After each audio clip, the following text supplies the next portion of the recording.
Bentrovati. Nell'Isola di giovedì scorso avevo illustrato il decreto legge varato dal Consiglio dei Ministri del 26 giugno in cui veniva affrontato per l'ennesima volta il problema del sovraffollamento delle carceri. E questo governo, anziché ad esempio depenalizzare certi reati minori come quello relativo alle droghe leggere e costruire nuove prigioni, preferisce lasciar libero chi delinque, mettendo contemporaneamente in libertà coloro che sono già ospiti delle nostre patrie galere. Giovedì chiudevo l'isola con una facile previsione. Chiunque può comprendere che con questo decreto legge i delinquenti che rubano nelle case, vivono di piccole rapine, di scippi, possono dormire tranquilli, sono le esatte parole che ho detto giovedì scorso. Molto probabilmente saranno i cittadini a non poterlo fare. Ebbene, sono stato un facile profeta. 2 giorni dopo, esattamente la notte che porta a sabato, chi vi parla ha subito un tentativo di furto in casa. E se questi mascalzoni venissero beccati dalle forze dell'ordine, grazie a quel decreto, dovrebbero molto probabilmente essere rilasciati immediatamente. Dopo questa digressione personale, ritornando alla questione emergenza carceri, ecco che sull'Espresso leggo un articolo di Lirio Abbate che evidenzia alcuni fatti nuovi. Racconta una storia di un'ordinaria e forse banditesca follia istituzionale.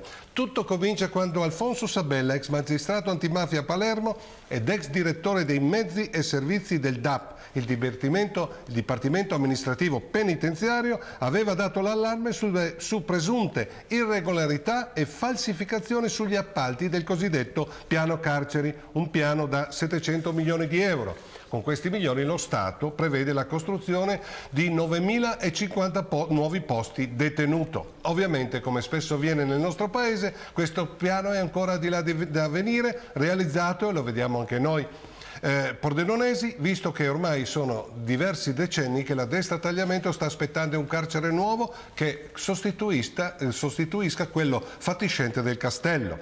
Già nel 2010 l'allora ministro della giustizia Alfano promise di creare un paio d'anni 9.150 nuovi posti. La promessa è continuata col suo successore, il ministro Paola Severino. Nel frattempo, come scrive Abbate, sono stati spesi decine di milioni di consulenze, spesso per pagare amici di politici, ma dei nuovi posti sbandierati neanche l'ombra.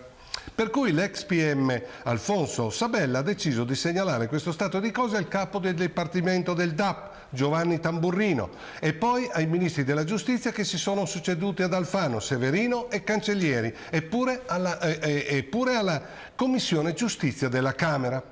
Ma visto che il suo allarme negli ambienti politici non aveva sortito alcun effetto, Alfonso Sabella ha denunciato questa situazione alla Procura di Roma e così i pubblici ministeri Paolo Iello e Mauro Palazzi hanno aperto un'inchiesta che ha portato ad indagare 9 persone, tra cui il commissario straordinario all'emergenza carceri, il prefetto Angelo Sinesio, il quale è accusato dai pubblici ministeri romani di abuso d'ufficio, falso e anche di diffamazione nei confronti di Sabella. Infatti, dopo che la Commissione Giustizia della Camera aveva sentito il commissario straordinario prefetto Sinesio, nello scorso novembre Sabella scrive una dettagliata lettera alla stessa Commissione in cui dichiara: quell'audizione è piena di falsità e omissioni e denuncia le irregolarità di cui si sarebbe macchiato il prefetto Sinesio. Sempre secondo l'ex pubblico ministero antimafia ci sarebbero stati un aggravio di costi per le progettazioni con aumento per l'erario di in molti casi superiore addirittura al 1500%.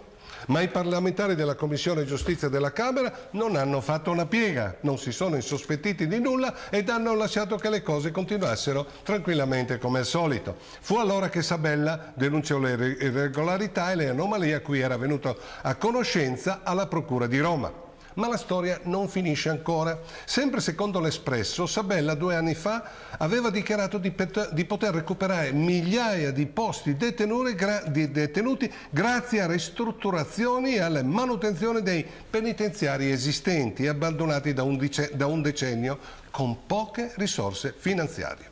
Ma questa soluzione è stata immediatamente scartata, è stata subito cassata. Forse, come ha suggerito qualcuno, si spendeva troppo poco.